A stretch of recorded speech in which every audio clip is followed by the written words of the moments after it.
Hello and welcome to code with Cherry. ये पिछली ही वीडियो का कंटिन्यूएशन पार्ट है। तो हमने लास्ट टाइम देखा था कि कैसे यूज़ मेथड से हम मल्टीपल मिडलवेयर चेन कर सकते हैं, राइट। यूज़ मिडलवेयर वो होते हैं कि जिनसे हम एक के बाद एक दूसरा मिडलवेयर कॉल करा सकते हैं अगर हमें कॉल कराना हो तो। कॉल कराने का सिंपल सा तरीका है, आपको ये नेक्स्ट कॉल कराना है, यानी यूज़ के दो पैरामीटर बनाने हैं आपने, एक HTTP कॉन्टेक्स्ट टाइप का और एक ये रिक्वेस्ट डेलीगेट टाइप का, ठीक है। आप और फिर आपने इसको नेक्स्ट करा देना है इसमें कॉन्टेक्स्ट डाल के। बेसिकली ये क्या है, ये एक डेलीगेट है। ये डेलीगेट यहाँ पर इन्वोक हो रहा है और जैसे ये इन्वोक होगा, ये इन्वोक होते ही अगला वाला पॉइंट मिडलवेयर कॉल करा लेगा, ठीक है। ये इस तरीके से चलते हैं। तो यूज़ मिडलवेयर का पर्पज़ ये था कि एक के बाद एक दूसरा मिडलवेयर कॉल करा सकते हैं आप इसमें। ये टर्मिनेशन नहीं है इस पर, इसमें आपके पास चॉइस है। रन मिडलवेयर वो मिडलवेयर्स हैं कि इनके बाद अगर ये चल गए ना तो फिर इनके बाद कोई दूसरा मिडलवेयर नहीं चल सकता। तो रन मिडलवेयर्स को आपने बहुत ज़्यादा ध्यान से यूज़ करना है। ये आपको जब भी यूज़ करना है जब आपकी ये रिक्वायरमेंट हो कि भाई अब इस मिडलवेयर के बाद कोई नया मिडलवेयर कॉल नहीं करना। जैसे जैसे इस सिनेरियो में मेरी रिक्वायरमेंट ये थी कि जब मैं रन मिडलवेयर चला लूँ ना तो फिर मेरा ये एंड पॉइंट वाले मिडलवेयर्स ना चलें। बेसिकली मेरी रिक्वायरमेंट ये थी कि मैं रन मिडलवेयर यूज़ करूँ और इसके बाद मुझे ना कोई एंड पॉइंट वाले मिडलवेयर्स कॉल नहीं कराने थे। यानी जो मेरे कंट्रोलर्स के अंदर एंड पॉइंट्स हैं ना, वो मुझे कॉल नहीं कराने थे और वो कॉल हो रहे हैं इस मैप कंट्रोलर की मदद से। ये दो तरह के काम कर रहा है। ये मैप कंट्रोलर मिडलवेयर जो है ये उन एंड पॉइंट्स को एक्टिवेट भी करता है और उन पर राउटिंग भी ऑटोमेटिकली इनेबल कर देता है कि हम यूआरएल में पाथ देते हैं, वो यूआरएल ऑटोमेटिकली उस डेडिकेटेड राउट पे पहुंचा दिया जाता है। वो सब ये मिडलवेयर करता है। लेकिन क्योंकि मैंने रन मिडलवेयर दिया हुआ है तो इसके बाद कोई और मिडलवेयर कॉल नहीं हो सकता। तो आपने मेक श्योर करना है आप रन मिडलवेयर जहाँ भी यूज़ करेंगे तो आपको पता होना चाहिए कि इसके बाद कोई दूसरा मिडलवेयर कॉल नहीं होगा, राइट। दूसरा देखिए, मैंने तो जस्ट आपको एक आइडिया दिखाया है कि मिडलवेयर के अंदर मैंने तो सिर्फ कंसोल लिख लिया या कुछ राइटिंग करा दिया। एक्चुअली में ना जो रियल लाइफ सिनेरियो वो ये है कि यहाँ पर कोई बड़ी बड़ी लॉजिक्स लिखी जाती हैं, ठीक है। ये तो सिर्फ इतना सा कंट्रोल राइट लाइन या इतना सा रिस्पॉन्स राइटिंग ये नहीं होता रियलिटी में, सही है। वो तो आपके जब जब आप प्रोजेक्ट्स पे काम करेंगे तब उन प्रोजेक्ट के अकॉर्डिंग आपके पास जो रिक्वायरमेंट आएगी वो आपको पता होगा कि किस तरह से उन पे कोड करना है, राइट। लेकिन वो कोड ऐसे ही होगा कि नेक्स्ट से पहले कुछ काम चलना है, नेक्स्ट के बाद कुछ काम चलना है, ठीक है ना। और मैंने आपको ये भी बताया था लास्ट वीडियो में कि ये जो मिडलवेयर्स की चेन है ये हर रिक्वेस्ट और रिस्पॉन्स के साथ आती है। यानी जब क्लाइंट से मेरे पास कोई रिक्वेस्ट आई तो उसके नतीजे में ये मिडलवेयर एक्टिवेट हो और फिर जो क्लाइंट ने रिक्वेस्ट भेजी है वो एक एक मिडलवेयर से होते हुए गुजरेगी आपके जहाँ भी आपको टर्मिनेट कराना है वहाँ तक या आपके कंट्रोलर्स तक, राइट। और जब वहाँ से रिक्वेस्ट पहुँच गई, कुछ रिस्पॉन्स परफॉर्म हो गए, जब वो रिस्पॉन्स वापस क्लाइंट को दिया जा रहा है तो अगेन वो दोबारा यहाँ से फिर रिवर्स होना स्टार्ट होती है और फिर यहाँ तक आके और फिर अगेन आपके क्लाइंट को दे दी जाती है इन्फॉर्मेशन। ये इस तरीके से पाइपलाइन चलती है, ठीक है ना। ये रिक्वेस्ट भी लाता है तो भी ये पाइपलाइन चलती है, जब रिस्पॉन्स भी जाता है तो भी यही पाइपलाइन चलती है।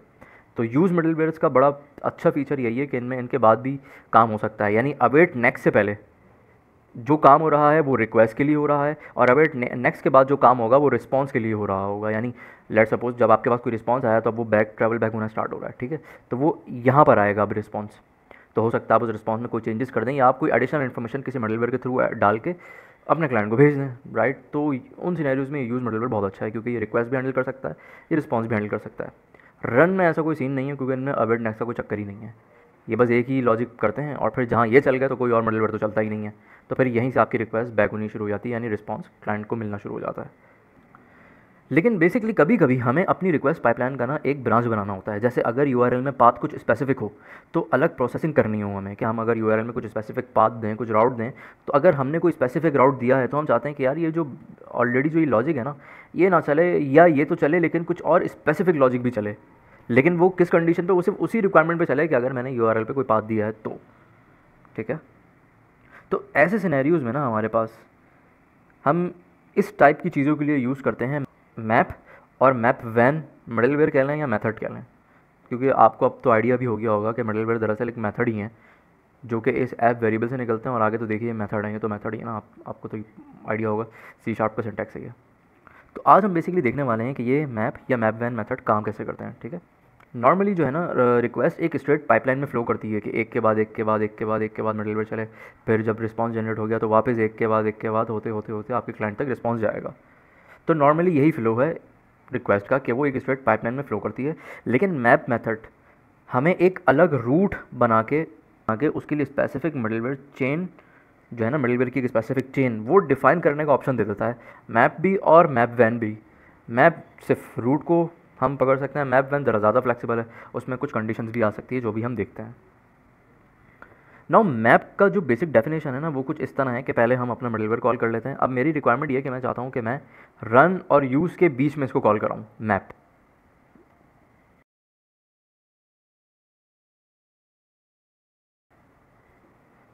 फर्स्ट पार्ट में मैं अपना एक रूट दूंगा और सेकंड पार्ट में मैं अपना एक्शन डेलीगेट दूंगा। ये फर्स्ट पार्ट में मैंने अपना एक रूट दिया, ये जो हमारा फर्स्ट आर्ग्यूमेंट है यहाँ मैं रूट दूंगा।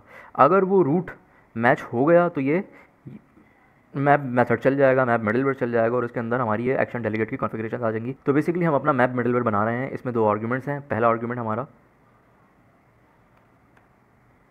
पाथ है और दूसरा आर्ग्यूमेंट में हमारे पास एप्लीकेशन बिल्डर की कॉन्फ़िगरेशन है। राइट, इनकी एप्लीकेशन बिल्डर टाइप एक्जैक्टली ये वही टाइप है जो हमारे मिडलवेयर्स की टाइप होती है। इसका मतलब है इस कॉन्फ़िगरेशन के अंदर हम अपने मिडलवेयर्स ही डिफाइन करेंगे। कैसे, वो भी हम देखते हैं। फर्स्ट पार्ट में मैं एक रूट दे देता हूँ।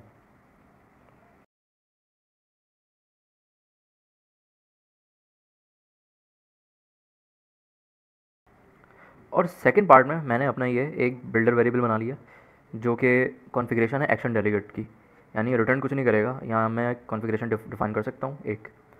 सेकंड ये है कि इसकी टाइप अगर आप नोट करें आई एप्लीकेशन बिल्डर, तो आपके जितने भी मिडलवेयर्स हैं ना उन सब की टाइप भी यही है आई एप्लीकेशन बिल्डर। देखिए, तो इट मीन्स अब यहाँ भी मैं मिडलवेयर दे सकता हूँ। यानी बेसिकली समझिएगा मेरी कि मैं मैप से अचीव क्या कर रहा हूँ। मैं ये अचीव कर रहा हूँ कि जब भी मैं यूआरएल में ये रूट दूँ ना या ये पाथ मेंशन करूँ, और अगर पाथ मेंशन हो गया यानी मेरा यूआरएल के रूट में जो पाथ दिया एग्जैक्टली वो इससे मैच हो गया, तो फिर ये सेकंड जो हमारा एक्शन डेलीगेट है ना ये एग्जीक्यूट हो जाएगा। और इसके अंदर और कुछ नहीं है, जैसे आपके नॉर्मल मिडलवेयर ही चलेंगे। जैसे लेट्स सपोज एक मिडलवेयर है ना ऐप डॉट यूज़, तो ये एग्जैक्टली एज इट इज चलेगा। मैं इसको कॉपी कर लेता हूँ,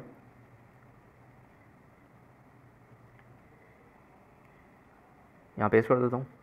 राइट, और मैं इस बिल्डर को कॉपी कर लेता हूँ क्योंकि अब मुझे ऐप से नहीं चाहिए। ठीक है, और मैं रिस्पॉन्स नहीं चाहिए मुझे। तो ये मैंने मेरा मैसेज थोड़ा सा क्या लें अपडेट कर लिया, चेंज कर लिया ताकि मुझे डिफरेंस नज़र आए। क्योंकि जब फर्स्ट टाइम रिक्वेस्ट चलेगी ना तो ये ऐप डॉट यूज़ ने तो चलना ही चलना है। ठीक है, और फिर ये कंडीशन चेक करेगा कि क्या रूट ये आया है, ये आया है तो ये चलेगा। और अगर मैप चल गए ना तो इसके बाद वाले कोई मिडलवेयर नहीं चलेंगे। ब्रेक पॉइंट लगा लेते हैं यहाँ और रन कर लेते हैं।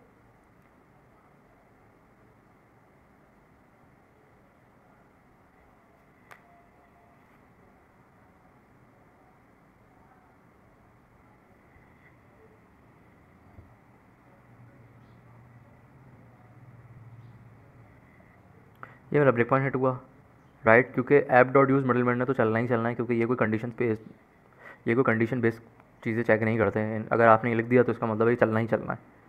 ठीक है, स्टेप ओवर स्टेप ओवर। अब नेक्स्ट होगा तो अब मेरा मैप नोट किया जाएगा। और क्योंकि मेरे यूआरएल में अगर आप नोट करें पाथ इस वक्त गया हुआ है वेदर फोरकास्ट। ये बाय डिफ़ॉल्ट वेदर फोरकास्ट मैंने कैसे दिया है मेरी प्रीवियस वीडियो में देख सकते हैं। मैंने दरअसल लॉन्च सेटिंग्स डॉट जेसन में एक लॉन्च यूआरएल दिया था, वो इस डोमेन यूआरएल के साथ या लोकल होस्ट यूआरएल के साथ ऑटोमेटिकली अब अपेंड होकर आ रहा है। ठीक है ना, मेरा ऐप डॉट रन है। अब जब ये चलेगा तो कोई और नहीं चलेगा। ठीक है, वापस कंटिन्यू करते हैं। और ये मेरा बेसिकली प्रिंट हो गया। अच्छा, वन के बाद मुझे लाइन ब्रेक करनी है। मैं आता हूँ, ओके।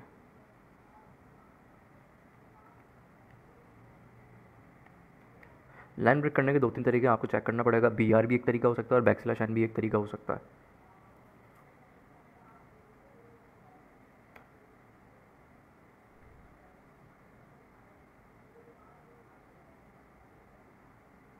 ओके, देखें बी आर से अभी नहीं हुआ क्योंकि मैंने दरअसल content type as an header भिजवाया नहीं है। तो मैं बैक स्लैश एन से कर लेता हूँ।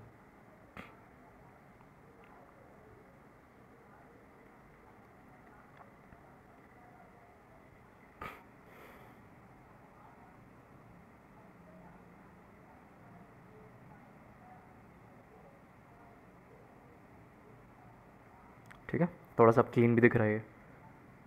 अच्छा, अब ये मैप मेथड कब चलेगा, जब मैं यूआरएल में ये स्पेसिफिक रूट जो है मेरा ये मेंशन करूँगा। तो अभी मेरा डिफ़ॉल्ट रूट आ रहा है ये वेदर फोरकास्ट, तो मैं ये हटा लेता हूँ और अपना ये दे देता हूँ। ठीक है, कंटिन्यू। और अब आप देख सकते हैं मेरा ये चलने लगा। स्टेप ओवर करते हैं।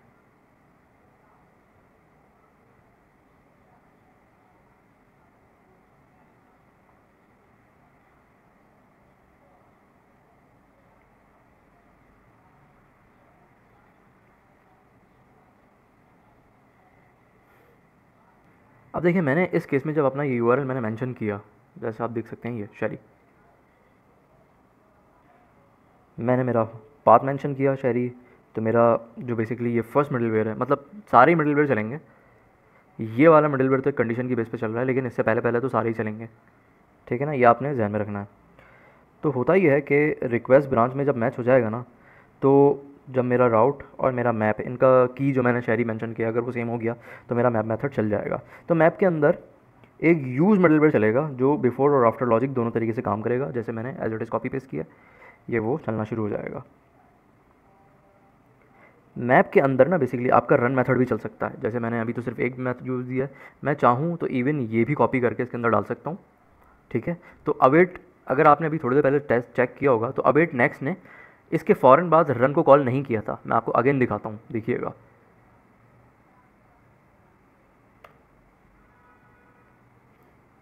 स्टेप ओवर करूँगा, स्टेप ओवर करूँगा। अब नेक्स्ट मेथड ये ऐप मैप को कॉल करेगा, और अगर मेरा राउट जो मैंने दिया है और जो इस मैप पे मेंशन है, अगर दोनों सेम हो जाते हैं, जो कि इस केस में है, देखिए मैंने राउट भी दिया है शैरी और मैप भी मेरा मैच हो रहा है, तो मेरा ये नेक्स्ट मिडलवेयर अब रन की बजाय इस मैप को कॉल करेगा, सॉरी नेक्स्ट डेलीगेट, देखिए राइट।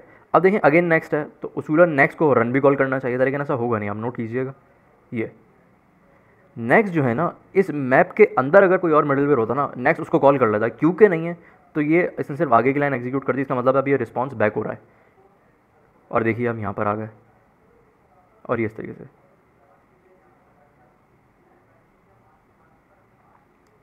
ये आ तो रहा है, लेकिन ये चलेगा नहीं, ये दूसरी बार रिक्वेस्ट चली। जैसे मैंने आपको बताया ना, ब्राउज़र आपका 2 बार रिक्वेस्ट भेज रहा होता है, एक तो जो मैंने रिक्वेस्ट भेजी थी वो, और एक फेवरेट आइकॉन होता है इसमें हमारी एपीआईज़ वगैरह में ना, उसके लिए भी भेजता है, लेकिन वो ना रिस्पॉन्स पे एग्जीक्यूट होती नहीं है फेवरेट आइकॉन्स, तो उनकी आपको टेंशन इतनी लेनी नहीं है।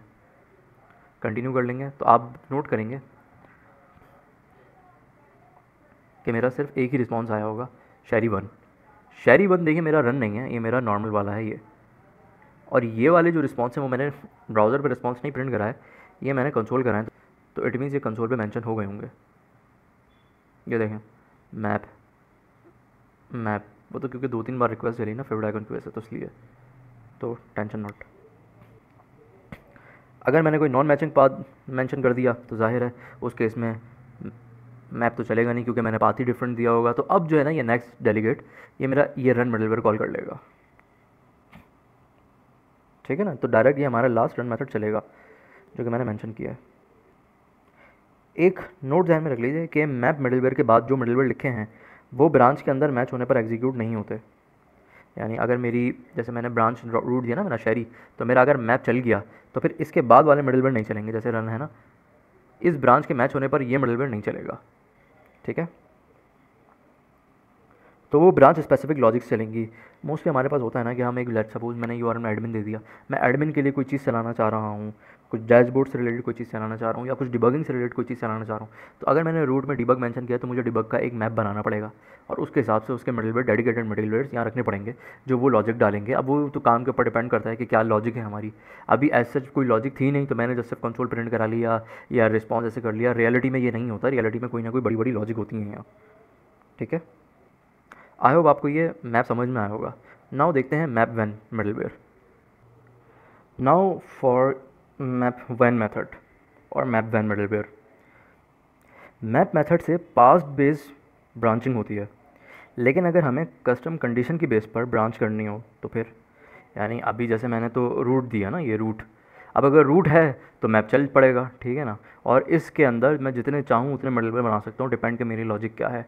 और जैसा आपको ध्यान में रखना है कि अगर मैप चल गया राइट, तो उसके बाद मिडलवेयर कोई भी नहीं चलेगा, क्योंकि मैप का मकसद ये है कि जो आपने स्पेसिफिक ब्रांच दी है और अगर वो मैच हो गई तो इट मीन्स कि आप कुछ स्पेसिफिक काम करना चाह रहे हैं किसी स्पेसिफिक ब्रांच के लिए या स्पेसिफिक रूट के लिए, ठीक है ना। तो ऐसे केस में मैप के बाद दूसरा नहीं चलेगा, फिर आपको तमाम लॉजिक मेक श्योर करना है कि मैप के अंदर ही डालनी है, चाहे वो आपके जितने भी मिडलवेयर यूज़ होते हैं।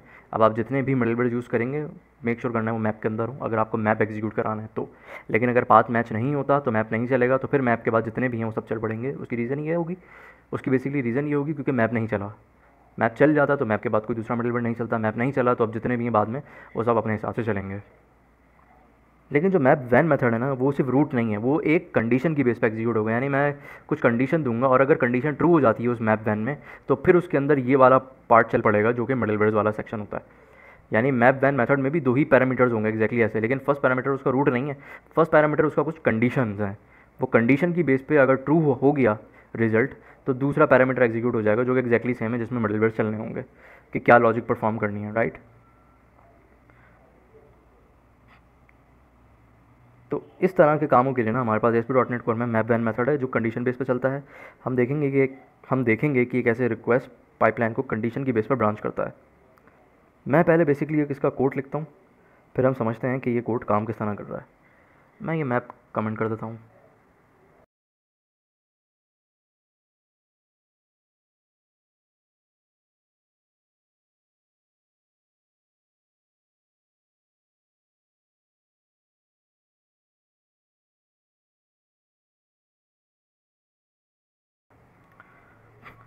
नाउ ये है मेरा map when method. First parameter यहाँ कंडीशन होगी, सेकंड पैरामीटर तो एग्जैक्टली सेम वैसे ही जैसा मैप में था कि ये तो कुछ लॉजिक है।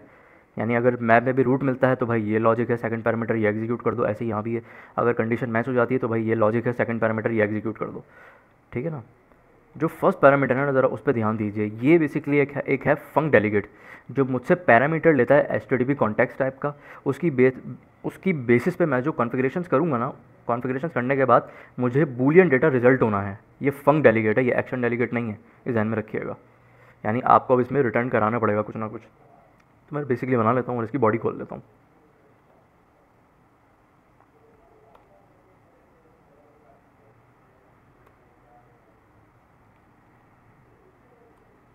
ये दो पैरामीटर हैं, ये तो क्योंकि मैं सिंटैक्स ज़रा इस तरह से लिख रहा हूँ तो आप कंफ्यूज नहीं होइएगा।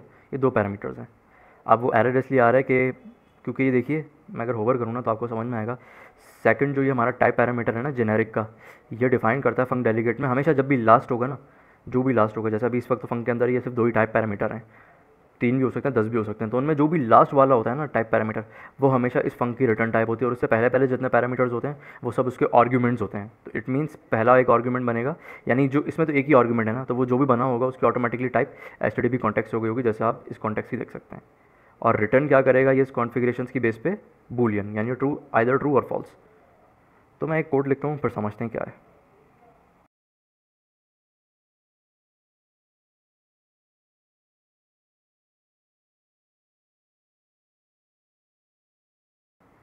एक तो कंडीशन ये भी हो सकती है, राइट, कि क्या मैं जो रूट दे रहा हूँ, बेसिकली अब तो ये क्वेरी स्ट्रिंग हो गई क्योंकि मैं क्वेरी मेंशन कर रहा हूँ। अच्छा, ये क्या होते हैं क्वेरी स्ट्रिंग्स, क्या होती हैं चीज़ें? देखिए, मैंने आपको स्टार्टिंग में बताया था ये बिल्कुल बिगिनर फ्रेंडली नहीं है, तो ये कुछ चीज़ें आपको पता होना चाहिए। होपफुली ये चांसेस हैं कि मैं कोई और जब प्लेलिस्ट बनाऊँ तो उसमें मैं इस फ्रेमवर्क को फिर एक एक चीज़ बता दूँ। Who knows, may be in the future मैं ऐसी कोई प्लेलिस्ट बना लूँ, लेकिन ये प्लेलिस्ट बिल्कुल बिगिनर फ्रेंडली नहीं है। ठीक है। तो अब जैसे कंटेंट मेरे पास रिटर्न करता है बूल, तो मुझे इससे पहले क्या लिखना पड़ेगा, रिटर्न। ठीक है। लेकिन अगर मैं बॉडी हटा दूँ, ये सिर्फ खाली लैम्डा एक्सप्रेशन की बेसिस पे काम हो, तो मुझे फिर रिटर्न लिखने की भी ज़रूरत नहीं है। अब रिटर्न का ऑलरेडी काम ये हैंडल करेगा। ठीक है। तो इसको थोड़ा क्लीन कर लेते हैं।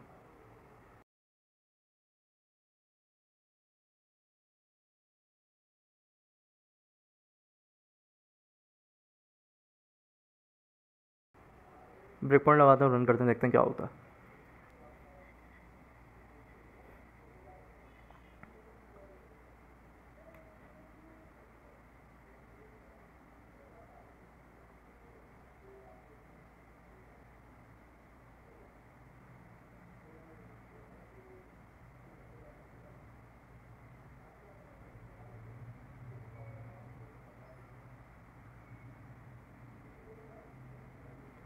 तो आप नोट कर सकते हैं मेरा बेसिकली ब्राउज़र चल पड़ा, मेरा रिजल्ट इसमें आना शुरू हो गया। लेकिन आप नोट करें मेरा मैप वैन मेथड नहीं चला। उसकी रीज़न ये है क्योंकि मेरा मैप वैन मेथड एक स्पेसिफिक कंडीशन पे चलेगा। याद रहे, मैप जो है वो रूट पे चलता है। रूट का मतलब होता है कि ये जैसे रूट है कि आपने स्लैश दी और उसके बाद जो वैल्यू लिखी वो रूट है। लेकिन मैं मैप वैन मेथड रूट की बेस पे नहीं चला रहा, मैं क्वेरी स्ट्रिंग की बेस पे चला रहा हूँ। इट मीन्स कि मैं ये कह रहा हूँ कि क्या उसकी क्वेरी स्ट्रिंग में शैरी नाम का पैरामीटर या वेरिएबल एग्जिस्ट करता है या नहीं। तो मैं इसको हटाता हूँ और क्वेरी स्ट्रिंग स्टार्ट करता हूँ क्वेश्चन मार्क, ये वैल्यू मैं कुछ भी दे देता हूँ, डजेंट मैटर, क्योंकि मैं वैल्यू अभी चेक नहीं कर रहा, मैं अभी जस्ट ये चेक कर रहा हूँ कि क्या शायरी की की है या नहीं। एंटर प्रेस करते हैं। यूज़ एज इट इज़ चलेगा, मैंने आपको बताया था कि ये तो चलेगा। अब ये मेरा मैप वैन मेथड कॉल करेगा और देखिए कंडीशन मैच हो गई है, तो मैं मेरे मैप वैन के अंदर आ गया हूँ और अब इसका यूज़ चल रहा है। अब ये रन को कॉल नहीं करेगा, क्योंकि मैप हो या मैप वैन हो, ये एक कंडीशन की बेसिस पर होते हैं, तो इट मीन्स ये अपनी ही ब्रांच के अंदर यानी इसके अंदर जो भी कोड होता है वो चलाएंगे, उसके बाद वाले मिडलवेयर ये नेगलेक्ट कर देते हैं, ये नहीं चलने देते। कंटिन्यू कर लेते हैं, ठीक है। और मेरे कंसोल पे भी वो सारे रिजल्ट आप देख सकते हैं। मैप ये मैप इस वक्त मेरे मैप वैन मेथड से आ रहे हैं, क्योंकि मैप वाला मिडलवेयर तो मैंने कमेंट करके रखा हुआ है, ठीक है। अब ना मैं कंडीशन थोड़ी सी चेंज करता हूँ। मैं चाहता हूँ कि अब मैं एक दूसरा कोई स्ट्रिंग भेजूँ, जैसे let suppose mode equals debug. अगर मैं अपना ये डिबग मोड भेजूँ तो ही मेरा मैप वैन मेथड चले। यानी मैं इस वक्त दो तरीके की कंडीशन चेक करना चाहता हूँ, एक क्या मोड नामी क्वेरी स्ट्रिंग मौजूद है, और अगर है तो क्या उसकी वैल्यू डिबग है। ये दो चीज़ें होंगी तो ही मेरा चलेगा, अदरवाइज़ मेरा ये मैप वैन नहीं चलेगा। तो देख लेते हैं इसको हम कैसे लिखते हैं। मैं ये की कॉपी कर लेता हूँ मोड, क्योंकि अब क्वेरी स्ट्रिंग की शायरी नहीं है, मोड है। लेकिन सिर्फ इतना मेरे लिए सफिशेंट नहीं है, मुझे एक और कंडीशन भी देनी है कि इस मोड की बेस पे जो वैल्यू है, क्या वो वैल्यू डिबग के बराबर है या नहीं। तो मैं अगेन इसको कॉपी कर लेता हूँ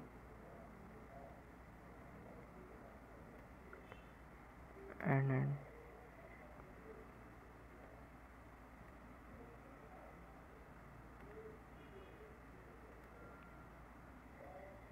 याद रहे ये क्वेरी जो है दरअसल एक डिक्शनरी है, तो यहाँ मैं अब इसको एज अ डिक्शनरी की वैल्यू पेयर की तरह दूंगा। जब मैं इस तरीके से वैल्यू देता हूँ डिक्शनरी पे, यानी मैंने एक वेरिएबल दिया, उसकी डिक्शनरी में उसकी की दे दी, तो इतना कोड मुझे उसकी वैल्यू रिटर्न कर देता है। तो मैं इसका कंपैरिजन करा लेता हूँ कि क्या डीबग है या नहीं। ये कंडीशन ट्रू होगी तो ही मेरा ये चलेगा मैप वैन, अदरवाइज़ ये नहीं चलेगा। रिस्टार्ट कर लेते हैं। ये अभी ब्राउज़र क्योंकि रिस्टार्ट हुआ है तो चीज़ें रजिस्टर हो रही हैं, ये मैप वैन चलेगा नहीं यहाँ, ये ध्यान में रखिएगा आप। कंटिन्यू कर लेते हैं। अब मेरी कॉल जा रही है,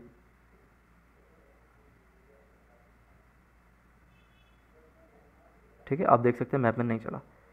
अब लेट सपोज मैं देता हूँ क्वेरी की नाउ। अब लेट से मैं अपनी रिक्वेस्ट भेजता हूँ मोड, क्योंकि मैंने कंडीशन मोड वेरिएबल की बेस पे बनाई हुई है कि क्वेरी में मोड नामी की होनी चाहिए, ये देखिए, और उसकी वैल्यू डिबग होनी चाहिए। लेकिन मैं डिबग नहीं भेज रहा, मैं इस वक्त एक दूसरी वैल्यू चेंज वैल्यू भेज रहा हूँ। कंडीशन बेसिकली मुझे फॉल्स करनी है। मैं लिख लेता हूँ prod, which is short form of production. अब देखते हैं ये नेक्स्ट डेलीगेट किस मिडलवेयर को कॉल करता है। अब देखिए मेरा मैप वैन कॉल नहीं हुआ, उसकी रीज़न ये कि मेरी कंडीशन फॉल्स हो गई है, तो ये रन चलेगा। कंटिन्यू कर लेते हैं अगेन। अब मैं इसकी वैल्यू जो मैंने कंडीशन दी है वो दे देता हूँ, विच इज़ डिबग। अब देखते हैं नेक्स्ट डेलीगेट किसको कॉल करता है। अब देखना आप मेरा मैप वैन, अब क्योंकि मैप वैन चलेगा ना, उसके अंदर के मिडलवेयर एग्जीक्यूट होंगे, तो मैप वैन के बाद जितने मिडलवेयर हैं वो नहीं चलेंगे, तो ये आपने ध्यान करना है। और कंटिन्यू कर लेते हैं, ठीक है। एक ही बार आया, मेरा ये रन मेथड नहीं, मिडलवेयर नहीं चला, जो ये रन है। अगर ये चलता तो यहाँ भी रिज़ल्ट उसके साथ आ जाता। ये वाला रिज़ल्ट तो आपको भी पता है, शायरी वन ये यहाँ से आ रहा है, इधर से। मैं चाहूँ तो इन ब्रांचेस के अंदर भी एक और मिडलवेयर बना सकता हूँ, यही रन। इसको कॉपी कर लेता हूँ और ऐप से नहीं, ये बिल्डर से कॉल होगा।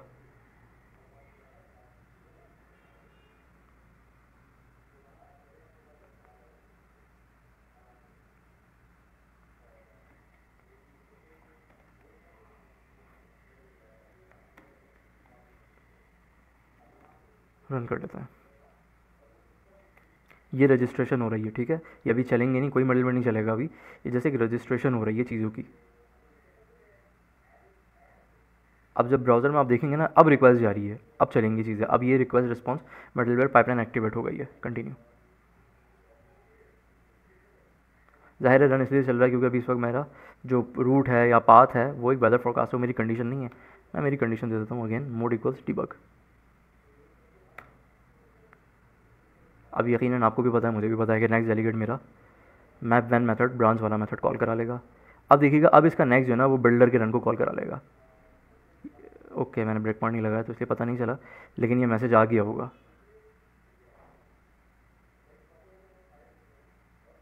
सही है, मैप वैन आप देख सकते हैं, और यही मैसेज है जो मैंने मेरे यहाँ दिया है। वो तो जैसे मैं ब्रेक पॉइंट लगाना भूल गया था तो इसलिए।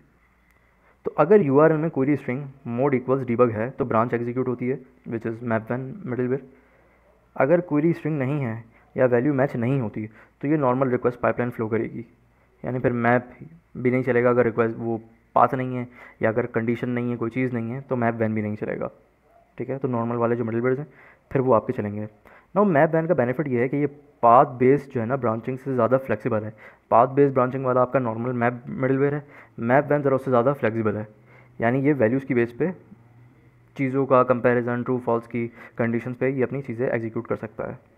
यानी मैंने तो आपको अभी सिर्फ क्वेरी स्ट्रिंग के थ्रू प्रेडिकेट या कंडीशन बना के दिखाई। आप क्वेरी स्ट्रिंग के अलावा और बहुत सारी चीज़ों से कंडीशन बना सकते हैं, आपको पता है। मैंने तो सिर्फ अभी क्वेरी स्ट्रिंग लगाई है ना, आप हेडर्स लगा सकते हैं, कुकीज़ लगा सकते हैं, रिस्पॉन्स लगा सकते हैं, कोई रिक्वेस्ट के मेथड लगा सकते हैं कि गेट आ रहा है तो चल जाए, या अगर पोस्ट आ रहा है तो चल जाए, बहुत सारी चीज़ें हो सकती हैं। इवन IP एड्रेसेस के थ्रू भी आप चीज़ें काम कर सकते हैं। तो मैप मेथड जो है वो सिर्फ पाथ चेक करता है, अगर रिक्वेस्ट का पाथ मैच हो जाए तो उस ब्रांच में चला जाता है। ठीक है, और मैप वैन मेथड कोई भी कंडीशन चेक कर सकता है, path base, query string, header method, request method etcetera, बहुत सारी चीज़ें। ठीक है ना, अगर कंडीशन ट्रू हो तो उस ब्रांच के अंदर जो सेकंड इसका पैरामीटर है डेलीगेट वो चलने लगता है कॉन्फ़िगरेशन वाला। इसके एग्जांपल ऐसा है कि अगर मैंने क्वेरी स्ट्रिंग में ID दी हो तो मैं चाहता हूँ कि जैसे अगर मैंने तो अभी मोड दिया है ना, मैं चाहूँ तो कोई मैं यहाँ की दूंगा ID, अगर ID हो तो उसकी बेस पे कुछ काम हो। ठीक है ना, तो इन चीज़ों के लिए भी मैप वैन बहुत फ्लेक्सिबल रहता है। तो मैप जो है वो फिक्स्ड पाथ मैच होता है कि अगर राउट है तो ही चलेगा। मैप वैन ज़रा फ्लेक्सिबल है, कुछ कंडीशन की बेस पे ज़रा और ज़्यादा स्मूथ है, और कंट्रोल यहाँ पर हमारे हाथ में है। तो अब आपको मिडलवेयर का कॉन्सेप्ट थोड़ा सा समझ में आया होगा, राइट। और एक चीज़ समझिएगा, मैंने तो जस्ट अभी ऐसा काम किया ना कि मुझे एक ही उसमें मैंने नेक्स्ट भी कर दिया, नेक्स्ट से पहले भी कोई कंडीशन दे दी, नेक्स्ट के बाद। रियलिटी में होता ही है कि आपको पता होता है कि आप जो मिडलवेयर बना रहे हैं ना, कि उसको कोई नया मिडलवेयर कॉल कराने से पहले काम करना है या कराने के बाद। एक तो ये, दूसरी एक चीज़ समझिएगा, जो नेक्स्ट डेलीगेट से पहले पहले लॉजिक है ना, इसका मतलब है ये रिक्वेस्ट के साथ जा रही है, लेकिन जो नेक्स्ट के बाद आती है ना वो रिस्पांस के साथ जा रही होती है। क्योंकि जब रिक्वेस्ट ऊपर से नीचे आ रही होती है ना, तो नेक्स्ट उस वक्त रिक्वेस्ट की तरह काम कर रहा होता है। फिर जब रिस्पांस जनरेट होकर वापस जब मिडलवेयर दोबारा चलने शुरू होते हैं ना, कि अब फिर नीचे से ऊपर जा रहे होते हैं, तो अब जो है ना ये चलेगा, और उस टाइम पे जो ये नेक्स्ट मिडलवेयर है वो ऊपर का कॉल कराएगा। यानी अगर मैं अगर ऊपर से आ रहा हूँ, लेट्स सपोज रिक्वेस्ट आ रही है, तो नेक्स्ट डेलीगेट नीचे का मिडलवेयर को कॉल कराएगा, नेक्स्ट के बाद जो कोड है वो नहीं चलेगा। लेकिन जब मेरा रिक्वेस्ट फ्लो हो गई, रिस्पांस बन गया, और अब जब दोबारा मिडलवेयर चलने स्टार्ट होते हैं, तो अब की बारी में ये लाइन चलेगी। ठीक है, और उसके बाद जब दोबारा नेक्स्ट मिडलवेयर चलेगा ना, तो अब वो इससे ऊपर वाला कोड नहीं चलाएगा, वो इसके ऊपर वाले मिडलवेयर दोबारा एग्जीक्यूट करेगा। तो हर मिडलवेयर दो बार चलते हैं, रिक्वेस्ट के लिए और रिस्पांस के लिए। तो उनके बीच में हमने ये नेक्स्ट डेलीगेट लगा रखा है कि हमें पता होता है कि हमें रिक्वेस्ट के साथ कोई काम करना है तो हम नेक्स्ट के बाद कोई कोड नहीं लिखते, लेकिन अगर हमें रिस्पांस पे कोई काम करना है तो हम नेक्स्ट से पहले कोई कोड नहीं लिखते, फिर हम नेक्स्ट के बाद कोई लॉजिक लिखते हैं अपनी। ठीक है, मेरे पास अभी लॉजिक नहीं थी तो इसलिए मैंने जस्ट कंसोल या राइटिंग ये चीज़ें डाल दी, राइट। इन फ्यूचर हमारे पास जो लॉजिक होगी तो हम वो देख लेंगे कि इसको कैसे हम एग्जीक्यूट कर सकते हैं। तो आई होप आपको ये कॉन्सेप्ट समझ में आया होगा। मिलते हैं नेक्स्ट वीडियो में एक और न्यू टॉपिक के साथ। पीस।